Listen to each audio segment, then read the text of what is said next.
মহান আল্লাহ বলেন, আল কারিআ মহাপ্রলয়। মাল কারিআ মহাপ্রলয় কি? ওয়া আদরাকা মাল কারিআ, হে মুহাম্মদ তুমি কি জানো মহাপ্রলয় কি? ইয়াউমা ইয়াকুনুন নাসু কাল ফারাশিল মাবসুস, যেদিন মানুষগুলো বিক্ষিপ্ত পঙ্গপালের নেই ছুটাছুটি করবে। ওয়াতাকুনুল জিবালু কাল ইহিনিল মানফুস, আর সেই দিন পর্বতমালা সমূহ ধুলিত তুলার নেই উড়তে থাকবে। ফাআম্মা মান সাকুলাত মাওয়াজিনুহু, অতঃপর যেই ব্যক্তির নেকের পাল্লা ভারী হবে, ফাহুয়া ফি ঈশাতির রাদিয়া, ওই ব্যক্তি তথায় স্বাচ্ছন্দ্যে জীবন যাপন করবে।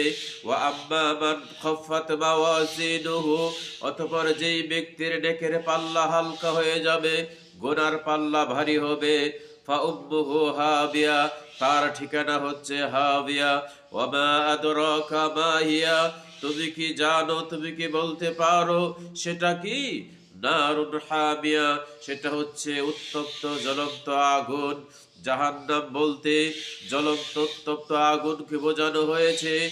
অতএব আমরা যেন জাহান্নামের আগুন থেকে বাঁচতে পারি, আল্লাহ তাআলা আমাদেরকে সেই তৌফিক দান করুন, আমিন। আসসালামু আলাইকুম ওয়া রাহমাতুল্লাহ।